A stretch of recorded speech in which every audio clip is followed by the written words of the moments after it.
Welcome my lovely students. Start करते हैं session on simple interest. And if you not already subscribe to the YouTube channel and you are liking the content, then make sure to subscribe to the channel and also press the bell icon.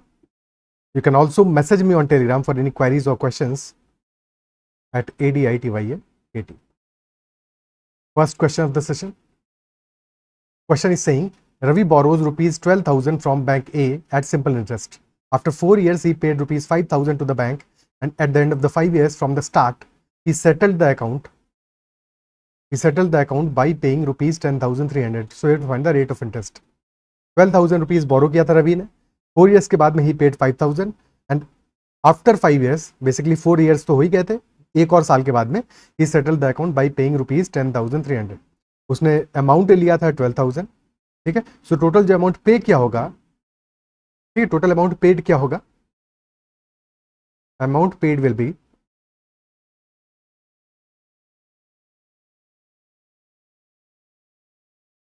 Date जो लिया था 12,000 का, date तो होगा ही होगा, plus additionally interest जो charge किया होगा बैंक में,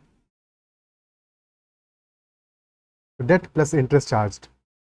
और जैसा हमने लास्ट सेशन में भी डिस्कस किया था, लेट अस से अगर 1,000 रुपीज का अमाउंट लिया था उसने और 1,000 रुपीज पे 10% का इंटरेस्ट था, और एक साल के बाद में अमाउंट हो जाएगा, जो ड्यू अमाउंट हो जाएगा 1,100 हो जाएगा. ठीक है. अब इसने क्या किया, लेट अस से कि इस पर्सन ने 400 रुपीज पे कर दिया. 1100 1,100 रुपीज हो गया था अमाउंट ड्यू, बट इसने 400 रुपीज पे कर दिया. तो अगर 400 रुपीज का पेमेंट वापस कर दिया है, तो डेफिनेटली प्रिंसिपल में से, वेरी इंपॉर्टेंट, जब भी सिंपल इंटरेस्ट पे होगा अमाउंट ड्यू, तो हमेशा जो प्रिंसिपल होगा उसमें से अमाउंट कम होगा. Amount will be deducted from the principal. ठीक है. 1100 हमारा टोटल अमाउंट ड्यू हो गया है, बट जब हम 400 रुपीज पे करेंगे तो ये 400 रुपीज प्रिंसिपल हमारा कम हो जाएगा. ठीक है. सो बेसिकली अब प्रिंसिपल कितना हो जाएगा, principal remaining will be 1,000 minus 400. And hence next year का जो इंटरेस्ट है वो इस बचे हुए अमाउंट पे कैलकुलेट होगा, 600 रुपीज पे कैलकुलेट होगा, तो सिर्फ और सिर्फ 60 रुपीज का इंटरेस्ट ऐड होगा. ठीक है. 400 ऑलरेडी ये पे कर चुका है, तो अमाउंट बचा था 700 प्लस 60, तो 760 रुपीज इसको पे करना पड़ेगा नेक्स्ट ईयर. 760 पे करना पड़ेगा. क्या बात कह रहे हैं. ठीक है. Is that part clear. Same इस क्वेश्चन में है, तो इस क्वेश्चन को हैंडल करते हैं. क्वेश्चन कह रहा है 12,000 रुपीज का डेट लिया था, रुपीज 12,000 का डेट लिया था. 4 years के बाद में 5,000 पे किया है, and at the end of 5th year from the start he has paid additionally 10,300 rupees. So effectively कितना पे किया है, 5,000 प्लस 10,300. तो टोटल पेमेंट इज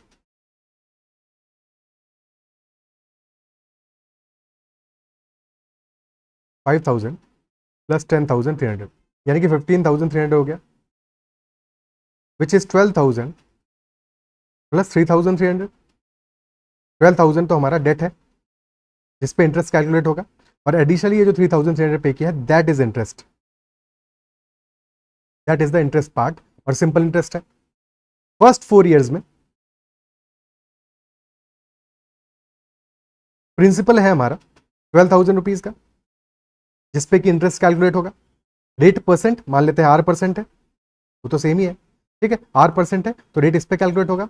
और लास्ट ईयर में, क्योंकि एक ही साल बच गया, तो लास्ट ईयर में कितना हमारा प्रिंसिपल हो जाएगा, 12,000 माइनस 5,000 जो कि ऑलरेडी पे कर दिया है, तो remaining principal will be 12,000 minus 5,000, that is equal to 7,000.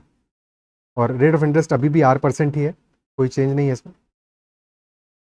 चलो, तो 12,000 पे R% से 4 years में कितना रेट ऑफ इंटरेस्ट हो जाएगा, 120 होगा 1%, तो 4R% इंटरेस्ट हो जाएगा. तो 120 इंटू 4R प्लस 7,000 पे R% से एक ईयर का interest, that will be 70R. Total value आ जाएगा 120 इंटू 4, 480 प्लस 70, 550. तो 550R is equal to 3,300. Zero से गया जीरो, 55 से जाएगा 6 टाइम्स, तो रेट परसेंट हमारा आ जाएगा 6% पर एनम. तो rate of interest will be 6% per annum. क्या ये बात अप्रिशिएट कर पा रहे हो, इज दैट क्लियर. ठीक है. ओके, नेक्स्ट क्वेश्चन करते हैं. When a person reduces the duration of his fixed deposit of rupees 12,000 from 5 years to 3 years.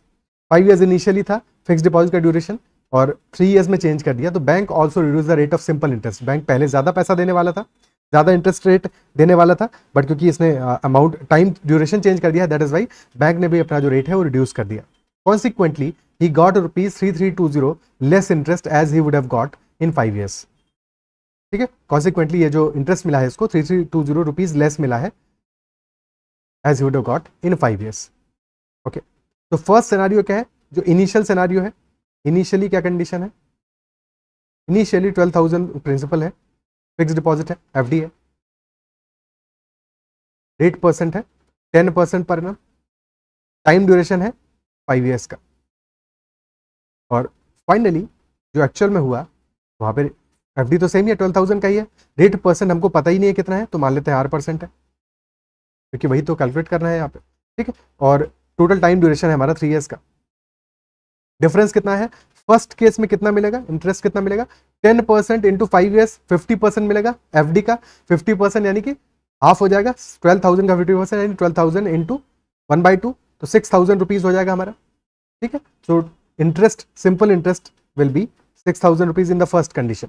Second condition में वैल्यू क्या आएगा, ये तो गिवन तो नहीं है, बट ये पता है कि इट इज ₹3320 लेसर, तो 6,000 में से 3320 सब्ट्रैक्ट कर दो, 3,000 सब्ट्रैक्ट किया, 3,000 माइनस 300 2700 माइनस 20 2680 रुपीज, 2680 रुपीज का इंटरेस्ट मिला है। तो R% for 3 years will be 3R%, 1% of 12,000 है 120, तो 120 इंटू 3R दैट इज 2680, 0 से 0 चला जाएगा, 12 से तो डिविजिबल नहीं है स्ट्रेट अवे, 4 से है तो यहाँ 3 बचेगा, यहाँ पे बचेगा 67, तो R% की वैल्यू आ जाएगा 67/9, 9 7 63, 7 and 4/9% per annum, that will be the rate of interest, option C, 7 and 4/9% per annum. Is that part clear? Okay, ठीक है, नेक्स्ट क्वेश्चन देखते हैं।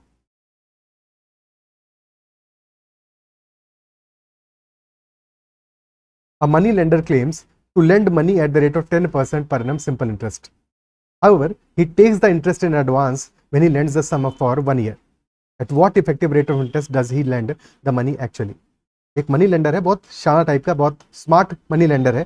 करता क्या है, he is lending money at the rate of 10% per annum, 10% पे पैसा देता है लुभाने के लिए, 10% पे, और क्लेम कर रहा है कि 10% पे पैसा दे रहा है, बट कर क्या रहा है, he is also taking the interest in advance.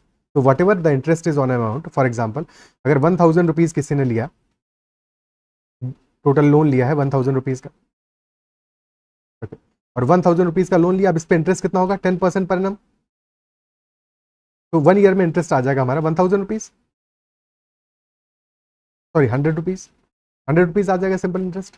अब मनी लेंडर ये बोलेगा कि तुम लोन ले लो मुझसे 1,000 रुपए का, तुम मुझसे 1,000 रुपए का लोन ले लो, बट मुझे सिंपल इंटरेस्ट दे दो, जो होने वाला है साल के एंड में, वो अभी तुम मुझे पे कर दो, that amount you should pay to me right now. ठीक है, अगर 1,000 रुपीज का लोन है, सिंपल इंटरेस्ट हुआ है 100 का, तो टोटल अमाउंट ड्यू कितना होगा, 1,100 रुपीज, कब होगा, at the end of the year, at the end of the year. ये तब होता जबकि 1,000 रुपीज का लोन दिया होता, 100 रुपीज का इंटरेस्ट हमारा बन जाता साल के एंड में, टोटल 1,100 रुपीज पे करने होते at the end of the year. ये तब होता जबकि सिंपल इंटरेस्ट इनिशियली नहीं लिया होता, बट ये लेंडर ऐसा नहीं करता है, ही इज गिविंग 1,000 रुपीज। ठीक है, तो 1,000 रुपीज तो ये दे रहा है, ठीक है, तुमको 1,000 रुपीज मिल गए, बट प्रॉब्लम ये है तुमको 100 रुपीज जो सिंपल इंटरेस्ट कैलकुलेट हो रहा है at the end of the year, वो अभी पे कर देना है। तो क्या तुम अगर 1,000 रुपीज ले रहे हो लेकिन 100 रुपीज साथ के साथ उसको दे रहे हो, तो इफेक्टिवली क्या इसका ये मतलब नहीं हुआ,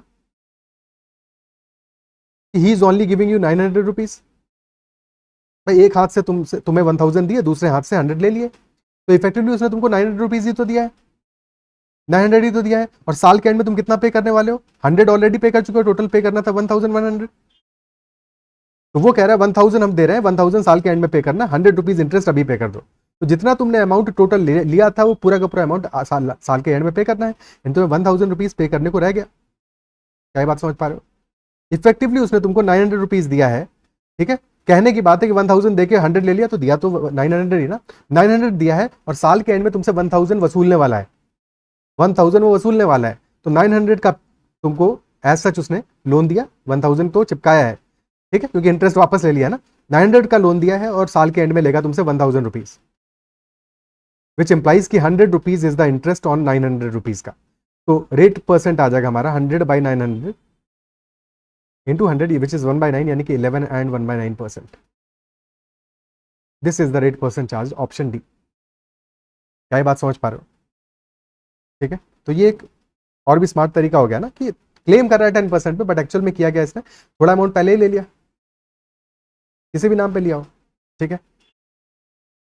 फॉर एग्जाम्पल प्रोसेसिंग फी के नाम पे ले लिया, प्रोसेसिंग फी है तुम्हारा, तो जितना इंटरेस्ट लगने वाला है वो तुम्हारा प्रोसेसिंग फी है, अभी पे कर दो, बाद में उतना तुमको डिस्काउंट दे देंगे, ठीक है। बट अल्टीमेटली ये चीज़ क्या हुआ, बात तो वही हुई ना, कि आप फूल कर रहे हो, ज़्यादा इंटरेस्ट रेट एक्चुअल में चार्ज कर रहे हो जितना आप क्लेम कर रहे हो उससे। क्या ये बात समझ में आती है? ठीक है, नेक्स्ट क्वेश्चन करते हैं।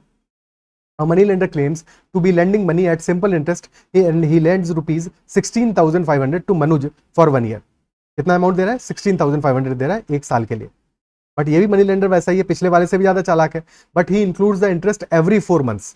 ये शुरू में तो नहीं ले रहा, कह रहा है शुरुआत में तुमसे कुछ भी नहीं लूंगा, बिल्कुल फ्री है, तुम बस लोन लेके जाओ, बाकी तो तुम्हारी ऐसी तैसी हो ही जाएगी, ठीक है। बीच में तुमसे इंटरेस्ट बराबर बढ़ाता रहूंगा। कैसे बढ़ाएगा ये? He is including the interest every 4 months for calculating the principal. What does that imply? कि इनिशियली अगर 1000 रुपीज था, 1000 होता, 10% का इंटरेस्ट होता पर एनम, ठीक है, 10% का इंटरेस्ट होता है, 15 ही मान लेते हैं, तो ये 4 मंथ्स में है तो कैलकुलेशन थोड़ा सा अपने लिए आसान रहेगा, ठीक है। 15% का इंटरेस्ट है, 1000 रुपीज है, 4 महीने में कितना इंटरेस्ट लगेगा? टोटल 15% है पर एनम, लेकिन 4 मंथ्स में कितना होगा? 5%, 1/3, यानी कि 50 रुपीज मिल जाएगा इंटरेस्ट फर्स्ट 4 मंथ्स में।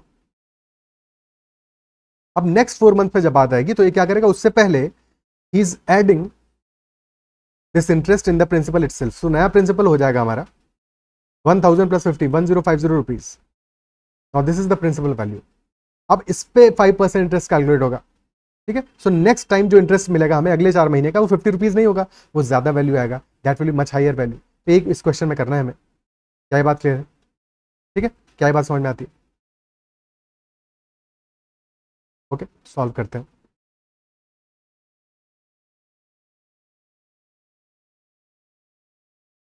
ओके, तो इनिशियली हमारा अमाउंट जो कि ये दिया है, दैट अमाउंट इज 16,500,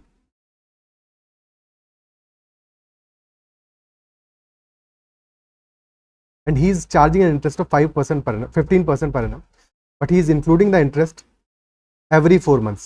हर 4 महीने में ये इंटरेस्ट को ऐड कर रहा है, तो इफेक्टिवली 15% पर annum इंटरेस्ट हो जाएगा 5% पर 4 मंथ्स,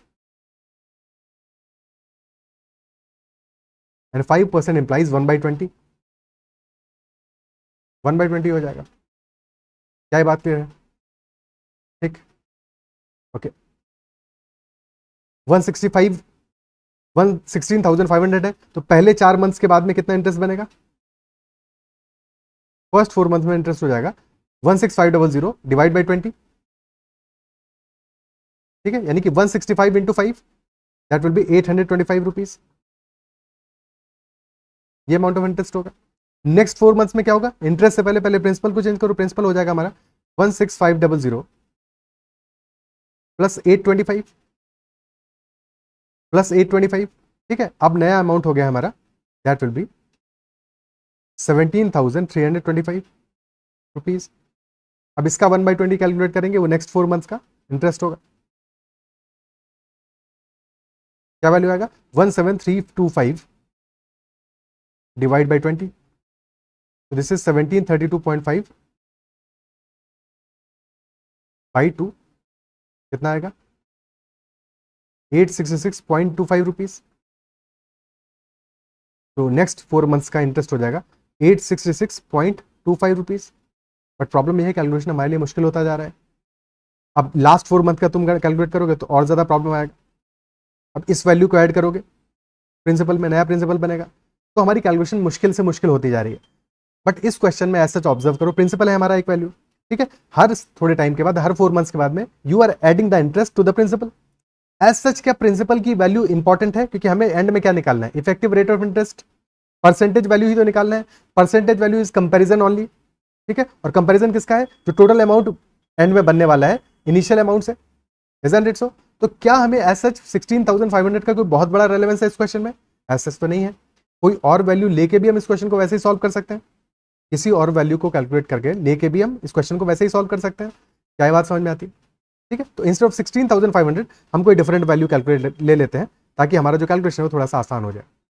और वो डिफरेंट वैल्यू क्या होनी चाहिए ये भी बहुत इंपॉर्टेंट है, क्या लोगे ताकि कैलकुलेशन वाकई में आसान हो जाए। समझते हैं हमें क्या करना है, हमें हर 4 मंथ्स के बाद में इंटरेस्ट को ऐड करना है। और इंटरेस्ट मिल कितना रहा है 4 मंथ्स में? इंटरेस्ट हमें मिल रहा है 1/20 का, 5% का, यानी 1/20 का इंटरेस्ट मिल रहा है। और ये हमें 3 बार करना है, पूरे एक साल में करना है, 3 टाइम्स करना है, ठीक है। सो अगर ये काम हमको 3 टाइम्स करना है पूरे साल में, सो दैट इंप्लाइज हमें बार बार 20 से डिवाइड करना है। एक बार 20 से डिवाइड करेंगे प्रिंसिपल पे, फिर एक अमाउंट आएगा उसको ऐड करोगे, सो बार बार 20 से डिवाइड करना और 3 बार डिवाइड करने पड़ेगा। तो हम मान लेते हैं हमारा जो प्रिंसिपल है वो 20 का क्यूब है। बेसिकली यहाँ कुछ नहीं हो रहा है, यहाँ पे कंपाउंड इंटरेस्ट जैसा मामला ही शुरू हो गया है सिंपल इंटरेस्ट में। ये मनी लेंडर इतना स्मार्ट है, बोल रहा है सिंपल इंटरेस्ट ले रहा है, बट ये ले रहा है कंपाउंड इंटरेस्ट एज सच एक तरीके से, ठीक है। तो वही मेथड हम इस्तेमाल कर रहे हैं। इस मेथड को अच्छे से हम समझेंगे जब कंपाउंड इंटरेस्ट वाले क्वेश्चंस करेंगे। कंपाउंड इंटरेस्ट में हम इस बात को और भी डिटेल में समझेंगे, बट अभी ये समझो कि प्रिंसिपल की वैल्यू हम कैलकुलेट कर लेते हैं। 1/20 हमें करना है, 20 का क्यूब ले लेते हैं वैल्यू, यानी कि 8,000 रुपीज हमने वैल्यू ले लिया। ओके, अब पहला इंटरेस्ट कितना मिलेगा 4 महीने बाद? 8,000/20 यानी कि 400 रुपीज का इंटरेस्ट हो जाएगा। नया प्रिंसिपल की वैल्यू हमारी आ जाएगी, दैट विल बी 8,000 प्लस 400, यानी कि 8,400 रुपीज आ जाएगा प्रिंसिपल। अब दोबारा तुम डिवाइड बाई 20 करोगे, लेकिन अब डिवाइड बाई 20 किस पे करोगे? 8,400 पे करोगे। तो डिवाइड बाई 20 करोगे, ये वैल्यू आ जाएगा हमारा 840/2 यानी कि 420 रुपीज। तो नेक्स्ट 4 मंथ्स में हमारा इंटरेस्ट आ जाएगा 420 रुपीज का। क्लियर है? प्रिंसिपल हम कितने से इंक्रीज कर रहे हैं? जितना इंटरेस्ट मिल रहा है, और इंटरेस्ट मिल रहा है 5% का, यानी कि प्रिंसिपल को हम 5% से बढ़ा रहे हैं। और अगर प्रिंसिपल हमारा 5% से बढ़ेगा तो क्या ये बात अप्रिशिएट कर पा रहे हो कि हमारा इंटरेस्ट भी तो 5% से ही बढ़ेगा? अगर प्रिंसिपल हमारा 5% से इंक्रीज कर रहा है तो क्या इंटरेस्ट हमारा 5% से इंक्रीज नहीं करेगा? तो बिल्कुल करेगा। तो पहले 4 मंथ्स में जो हमारा इंटरेस्ट है उसको हम डायरेक्टली 5% से बढ़ा देते तो भी काम चल जाता। डायरेक्टली हम उसको 5% से इंक्रीमेंट कर देते तो भी काम चल जाता। क्या ये बात समझ पा रहे हो? ठीक है, अब जब लास्ट 4 मंथ से कैलकुलेट करेंगे तो हम दोनों तरह से कैलकुलेट करके देख लेते हैं इस बात को। 8,400 हमारा ऑलरेडी प्रिंसिपल हो चुका है, अब प्रिंसिपल की वैल्यू होगी 8,400 प्लस 420 और ऐड हो गया, तो दिस विल बी 8,820 रुपीज। अब इसका 1/20 हमें कैलकुलेट करना है, कितना आएगा? 8,820/20, 882/2 यानी 441 रुपीज आ जाएगा। अब क्या यहां भी दोबारा 5% नहीं बढ़ा होगा? ऑब्वियसली बढ़ा होगा 5% ही, ठीक है, 5% ही इंक्रीमेंट हुआ होगा। क्या बात क्लियर? ठीक, ओके। तो टोटल अमाउंट कितना बन गया हमारा? This is 1,261 rupees. 1,261 rupees percentage में कैलकुलेट करना है, 8,000 का कितना होगा? तो 1,261 डिवाइड बाई 8,000 इंटू 100, 2 जीरो से गया 2 जीरो, 1,261/80 आ गया। अब 1,200 15 टाइम्स तो पूरा ही जा रहा है, बच रहा है 61/80, 61/80 बच रहा है। 60/80 इज 0.75% होगा, तो आंसर हमारा ऑप्शन डी आ जाएगा। भाई 60/80 हुआ, दिस इज 60/80 प्लस 1/80, और 60/80 आ रहा है 0.75%, और 1/80 कितना होगा? 1/80। भाई अगर ये होता 1,000/80 या 1,000 की बजाय 10,000/80 होता, 10,000/80 होता तो ये वैल्यू हो जाता 125, क्योंकि 1,000/8 क्या होता है?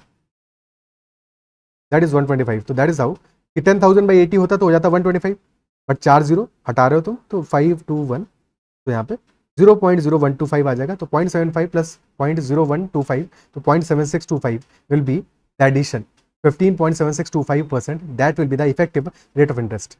क्या ये बात क्लियर है? ठीक है, तो हमारा इफेक्टिव रेट ऑफ इंटरेस्ट आ जाएगा 15.7625%। ओके, ठीक है। अब इसको एक और तरीके से करके देखते हैं। 5% हमें इंटरेस्ट ड्यू हो जाएगा आफ्टर 4 मंथ्स, और अब हम क्या करेंगे? We are adding this 5% in initial value. Initial value में 5% ऐड कर रहे हैं, तो इनिशियली अगर हमारा प्रिंसिपल 100 था, 100% था, तो अब प्रिंसिपल हो जाएगा 100% प्लस 5% यानी 105% हो जाएगा। तो हमारा सिंपल इंटरेस्ट भी तो अब दोबारा कैलकुलेट करोगे तो 105% ही होगा, isn't it so? यानी कि 5% इंक्रीमेंट करेगा, यानी कि 1/20 का इंक्रीमेंट होगा किस पे, सिंपल इंटरेस्ट में 1/20 का इंक्रीमेंट होगा। क्या ये बात समझ में आती है? सिंपल इंटरेस्ट में हमारा 1/20 का इंक्रीमेंट होगा। व्हाट डज दैट इंप्लाई कि अब हम पहले 4 मंथ्स में 5% इंटरेस्ट मिला है हमें, अगले 4 मंथ्स में कितना मिलेगा, बस 1/20 इंक्रीमेंट कर दो, 5% का 1/20 होगा 0.25%, तो 5.25% इंटरेस्ट मिलेगा नेक्स्ट 4 मंथ्स में। और लास्ट के 4 मंथ्स में फिर से एक बार 5% का इंक्रीमेंट करोगे, यानी कि 5.25 divide by 20 divide by 20, decimal हटाया, 2 जीरो ऐड हो गए, 525/2 कितना आ जाएगा, दिस विल बी, ये वैल्यू कितना आएगा 2625, ठीक है 2625 आएगा, और 2.625 हो जाएगा, 2.625 हो जाएगा। एक सेकेंड, इसमें कुछ गड़बड़ कर रहे हैं अपन, करना क्या था, 1/20 करना था ना, हाँ तो 0.2625 होगा ना, ये क्या कर रहे हैं, एक सेकेंड, 525/2 आया, 262.5 आएगा, 0.5 आता, ठीक है, और फिर क्योंकि 3 लास्ट में जीरो आ रहे हैं तो 0.2625 हो जाएगा, तो ये हमारा आ जाएगा 20% ऑफ 5.25, तो उतना ऐड कर दोगे 5.25 में, इस वैल्यू को ऐड कर दोगे 5.25 में, तो दैट वैल्यू विल बी 5.5125। तो टोटल इंटरेस्ट कितना बन जाएगा, 5 + 5 + 5 15.7625%। तो this will be our answer. Directly interest से कैलकुलेट कर लोगे, क्यों वैल्यूज निकालनी है, क्यों और कैलकुलेशन करना है, स्टेट ऑफ इंटरेस्ट से कैलकुलेट कर सकते हो, क्या बात है, ठीक है। तो आंसर विल बी 15.7625%। अच्छा क्वेश्चन था, बट क्या ये बात समझ में आती है, ठीक है। और अगर अभी नहीं भी ज़्यादा अच्छे से समझ में आया तो भी एक बार अपने एंड पे इसको प्रैक्टिस करके जरूर देख लो, जब कंपाउंडर्स में चीज़ें करेंगे तो वहाँ पे और बेटर समझ में आ जाएगा, ठीक है। थोड़ा सा टाइम दोगे कोई दिक्कत नहीं है, अगर अनकंफर्टेबल लग रहा होगा अभी तो एक बार अपने एंड पे प्रैक्टिस जरूर कर लो इसको, जब कंपाउंडर्स में और क्वेश्चंस करेंगे इन चीज़ों पे बेस, क्योंकि कुछ नहीं हुआ इस क्वेश्चन में सिंपल इंटरेस्ट ही लिया है मनी लेंडर ने, बट सिंपल इंटरेस्ट को ऐसे लिया है कि कंपाउंडर्स बन गया है, वो बार बार वो क्या कर रहा है, इंटरेस्ट को ऐड कर दे रहा है प्रिंसिपल में, तो ये कंपाउंड इंटरेस्ट का ही हमारा क्वेश्चन बन गया। नेक्स्ट क्वेश्चन करते हैं। A sum of rupees 75,000 is distributed by a father between his two sons aged 12 years and 14 years, such that when they will attain maturity at 18 years, the total amount received by them will be the same at 5% simple interest per annum.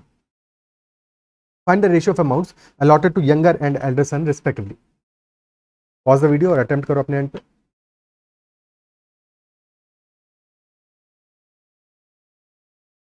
हुआ क्या, ₹75,000 का sum है, that is distributed by a father between his two sons, दो sons के बीच में amount distribute किया है, और एक की एज है 12 ईयर्स, एक की एज है 14 ईयर्स, और इस तरह से डिस्ट्रीब्यूट किया है such that when they will attain maturity of 18 years, the total amount received by them will be the same, दोनों को सेम अमाउंट मिलेगा, और जो अमाउंट इनिशियली डिपॉजिट किया है 5% उस पर इंटरेस्ट भी मिल रहा है हर साल।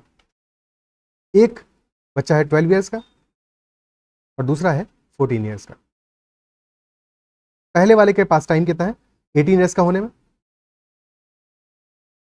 6 ईयर्स का टाइम है, और सेकंड वाले के पास में टाइम थोड़ा सा कम है, 4 ईयर्स का टाइम है, ठीक है। पहले वाले को हर साल मिलेगा 5%, दूसरे वाले को भी हर साल मिलने वाला है 5%, इंटरेस्ट दोनों के लिए इंटरेस्ट रेट तो सेम है, प्रिंसिपल डिफरेंट होगा, अलग अलग अमाउंट होगा, तभी तो लास्ट में जाके सेम बन रहा है, ठीक है, लास्ट में जाके सेम बन रहा है। तो 5% मिल रहा है, अगर पहले वाले का अमाउंट हम मान लेते हैं, लेट अस से ए मान लेते हैं अमाउंट, दूसरे वाले का अमाउंट मान लेते हैं बी, ए पे कितना इंटरेस्ट मिलेगा, 5% मिल रहा है 6 ईयर्स तक, तो 30% हो जाएगा, और एडिशनली ऑलरेडी अमाउंट ए था तो 130% ऑफ ए हो जाएगा। बी को मिलेगा 5%, 4 ईयर्स तक 20% मिलेगा, इनिशियली एडिशनली तो था ही बी, तो 120% ऑफ बी हो जाएगा फाइनली अमाउंट, जब ये मैच्योरिटी अपनी अटेन करेंगे, दोनों अलग अलग टाइम पे अटेन करेंगे, बट क्वेश्चन ये कह रहा है total amount received by them will be same when they are mature, when they are 18 years, तो ये दोनों अमाउंट हमारे सेम होंगे, टाइम अलग अलग होगा, ठीक है। 12 ईयर्स वाला 6 साल बाद होगा 18 ईयर्स का, 14 ईयर्स वाला 4 साल बाद होगा, यानी कि बेसिकली 2 साल पहले ही हो जाएगा, अमाउंट 2 साल पहले रिसीव होगा, बट जो अमाउंट बी को 2 साल पहले 14 ईयर्स ओल्ड वाले बंदे को 2 साल पहले मिला है, वही 12 ईयर्स ओल्ड वाले बंदे को बाद में मिलने वाला है, ठीक है। तो दोनों अमाउंट सेम है, अगर अमाउंट सेम है तो ए और बी का रेशियो यहाँ से क्या आ जाएगा, A by B will be 12/13, ratio आ गया है 12/13, और क्वेश्चन में रेशियो ही पूछा था तो आंसर हमारा 12/13 आ जाएगा। अगर एक्चुअल अमाउंट पूछता तो 12 और 13 का सम कितना आ रहा है, ए प्लस बी आ जाएगा, 12 + 13 = 25, और 25 की वैल्यू है 75,000, यानी कि 1 की वैल्यू हो जाएगी 3000, 1 यूनिट हो जाएगा 3000। तो ए का अमाउंट हो जाएगा 3000 इंटू 12, 36,000, और बी का अमाउंट हो जाएगा 3000 into 13, 39,000।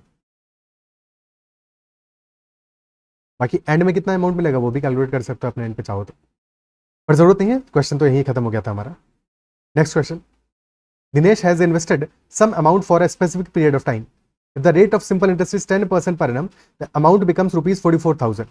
If the rate of simple interest is 4% per annum, then amount becomes rupees 22400. Find the sum. सम की वैल्यू क्या होगी, जो टोटल अमाउंट है, ठीक है, जो इन्वेस्ट किया है उसकी वैल्यू क्या होगी, पता नहीं हमको, वही तो निकालना है। माना कि पी होगी, ठीक है, माना कि प्रिंसिपल की वैल्यू पी होगी। ओके, तो प्रिंसिपल हमारा पी है। पहले केस में क्या हो रहा है, पहले केस में ये हो रहा है rate of simple interest is 10% per annum, 10% एक साल में इंटरेस्ट मिल रहा है। टोटल टाइम पीरियड हमें पता नहीं है, मान लेते हैं टोटल टाइम पीरियड हमारा है टी, टी है, तो 10% हर साल मिलेगा, 10t% टोटल मिल जाएगा। तो हमारा अमाउंट हो जाएगा, टोटल अमाउंट हो जाएगा P plus 10t% of P, और ये बन रहा है हमारा 44,000। सेकेंड केस में सिनेरियो में क्या है, रेट ऑफ इंटरेस्ट चेंज होकर हो गया 4%, तो प्रिंसिपल प्लस 4t% हो जाएगा टी टाइम में ऑफ पी, क्योंकि टाइम पीरियड तो सेम ही है, और ये अमाउंट बन रहा है हमारा 22,400, 22,400। क्या बात क्लियर है? डिफरेंस कितना आ रहा है इनके बीच में, डिफरेंस कितना आ रहा है, दोनों चीजों में डिफरेंस क्या है, प्रिंसिपल तो सेम है, पहला पार्ट तो दोनों में सेम है, सेकंड पार्ट में डिफरेंस है। सेकंड पार्ट, पहले केस में 20% ऑफ पी है और सेकंड केस में 40% ऑफ पी है, 40% ऑफ पी है, ठीक है। सो बस उसी में डिफरेंस है, सब्ट्रैक्ट कर दो पहले में से दूसरे को, तो 60% of P that is equal to 44,000 में से 22,400 सब्ट्रैक्ट किया, आ जाएगा हमारा 21,600 रुपीज। ये 60% की वैल्यू है, तो यहां से t% ऑफ p की वैल्यू आ जाएगी, that will B 21600 divided by 6, which is 3600 आ जाएगा, 3600 रुपीज, t% ऑफ p की वैल्यू आ गई। अब चाहे तो पहली इक्वेशन या दूसरी में से किसी भी एक इक्वेशन में पुट कर दो, मान लो दूसरी में पुट कर दिया, ठीक है, दूसरी में इस वैल्यू को पुट करोगे तो principal plus 4 times t% of p है, और t% ऑफ p है 3600, तो 3600 इंटू 4 आ जाएगा 14,400, एंड दिस वैल्यू इज 22,400, तो यहां से प्रिंसिपल हमारा आ जाएगा 8,000 रुपीज, और क्वेश्चन हमसे यही तो पूछ रहा था, तो principal will be 8,000 rupees, option C. Is that part clear? ठीक, क्या बात समझ में आती है, क्लियर है?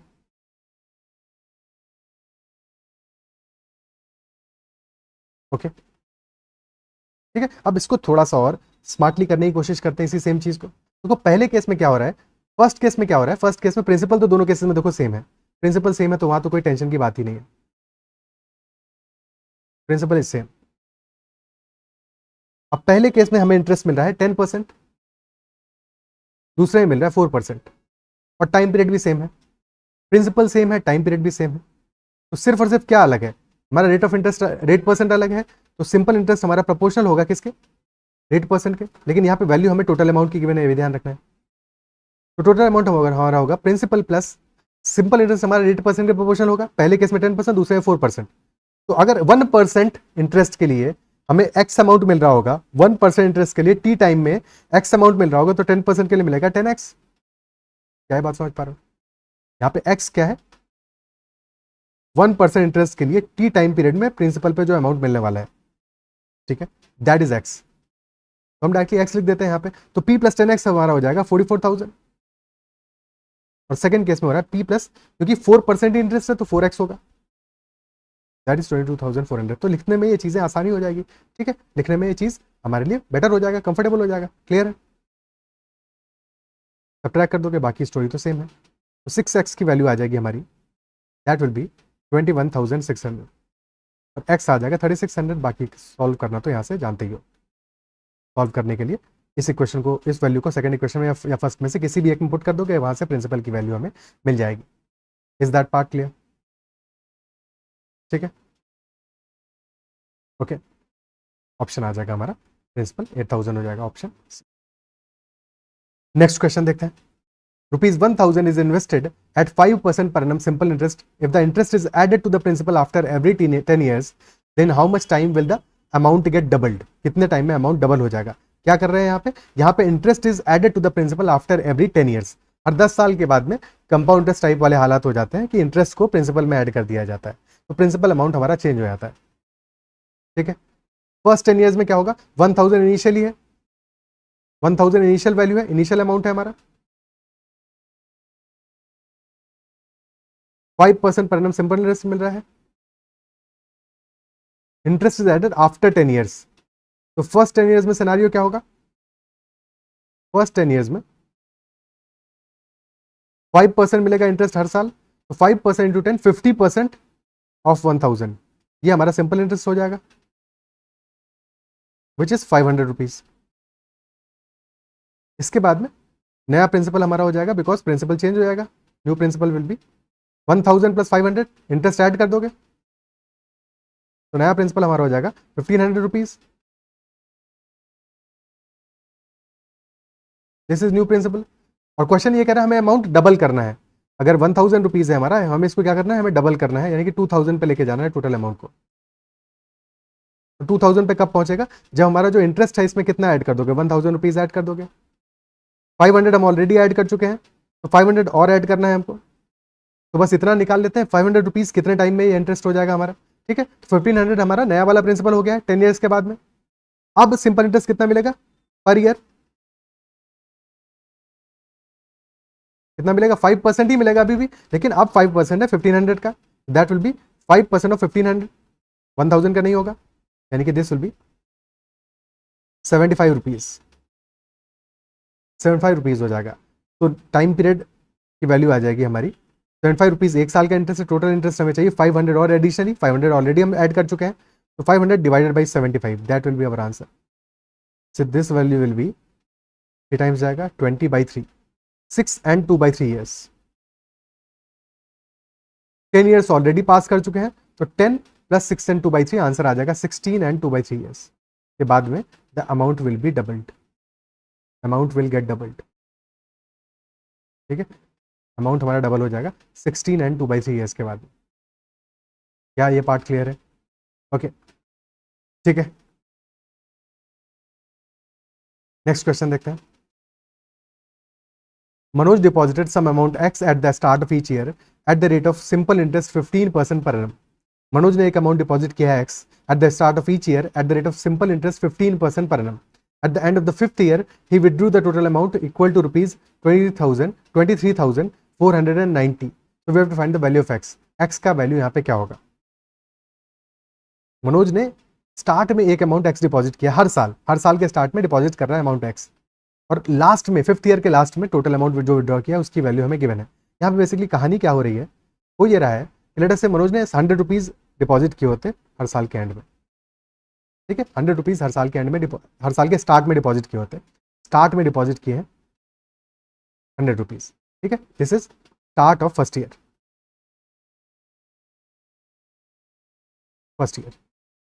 ठीक है, similarly start of second year में भी डिपॉजिट किए होंगे कितने? 100. फिर स्टार्ट ऑफ थर्ड ईयर में 100, फोर्थ ईयर में 100, 5th ईयर में 100, और 5 ईयर्स के लिए क्वेश्चन ये कह रहा है. ठीक है, ये सब स्टार्ट में डिपॉजिट किए हैं. अब अगर हम देखेंगे कि 5th ईयर के एंड में, क्योंकि टोटल अमाउंट निकाला है, ठीक है, तो टोटल अमाउंट जो निकाला है वो है एंड ऑफ 5th ईयर में.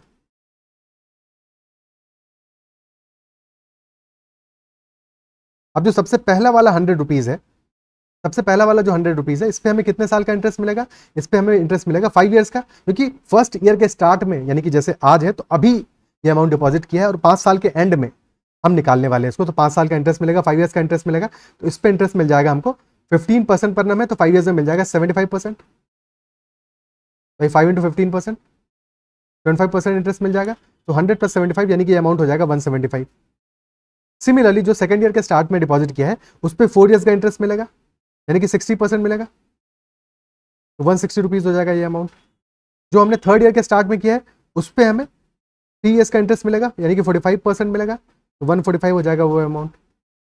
जो 4th ईयर के स्टार्ट में हमने डिपॉजिट किया उस पर 2 ईयर्स का इंटरेस्ट मिलेगा, यानी कि 30% मिलेगा, तो दैट विल बी 130%. या 130 हो जाएगा। और जो 5th ईयर के स्टार्ट में किया उस पर तो सिर्फ 1 साल का इंटरेस्ट मिलेगा, तो उस पर सिर्फ 15% मिलेगा, दैट विल बी 115। क्लियर है? तो हमने कितना अमाउंट टोटल डिपॉजिट किया है, 100 किया है हर साल, 100 ईच ईयर, और इसकी वजह से टोटल अमाउंट हमारा कितना बन जा रहा है, this is 115 plus 130 plus 145 plus 160 plus 175।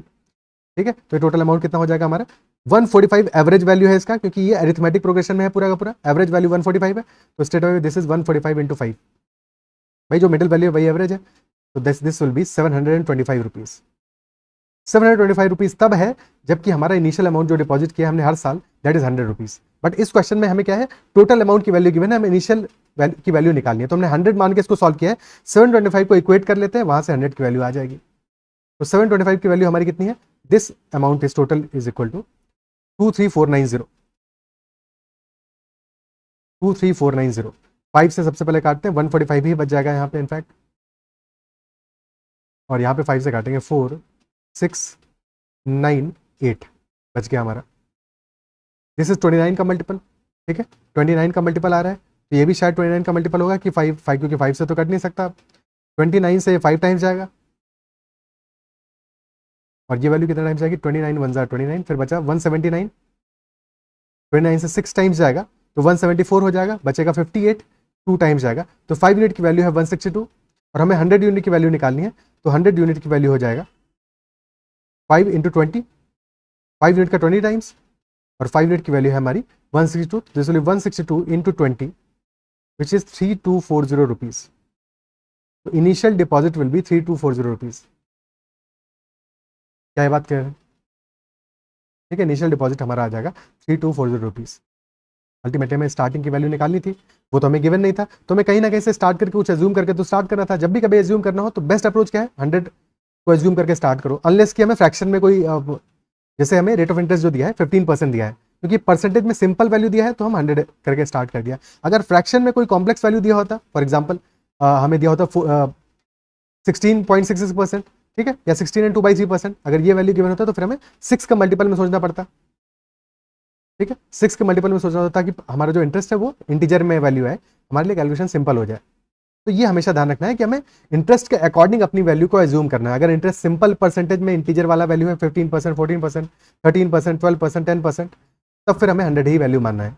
Otherwise फिर फ्रैक्शन में दिया है तो उस अकॉर्डिंग हम वैल्यू एज्यूम करेंगे। ऑलरेडी पीछे के क्वेश्चन हमने देखा भी है कैसे काम किया, और आगे जब कंपाउंड इंटरेस्ट में इस टाइप के क्वेश्चन करेंगे तो वहाँ पे तो बहुत बार हम इन चीज़ों को समझेंगे, अच्छे से डिटेल में समझेंगे, तो बिल्कुल उसकी टेंशन नहीं लेनी है। ठीक है, ऐसे मल्टीपल हम एग्जांपल्स करने वाले हैं, क्वेश्चंस करने वाले हैं, और वैरायटी कर ही रहे हैं लगातार, सो दैट तुमको बिल्कुल भी टेंशन ना रहे, क्वेश्चन किसी भी वैरायटी किसी भी फॉर्म में आए तो तुम उस क्वेश्चन को ईजिली हैंडल कर सको। वहाँ पे एग्जाम में तुम कंफ्यूज नहीं हो कि कैसे इस क्वेश्चन को सॉल्व करें, बिकॉज उतना टाइम वहाँ पे होता भी नहीं है, और हो भी तो वेस्ट क्यों करना है, उतने में कोई और क्वेश्चन कर लोगे। ठीक है, क्लियर है?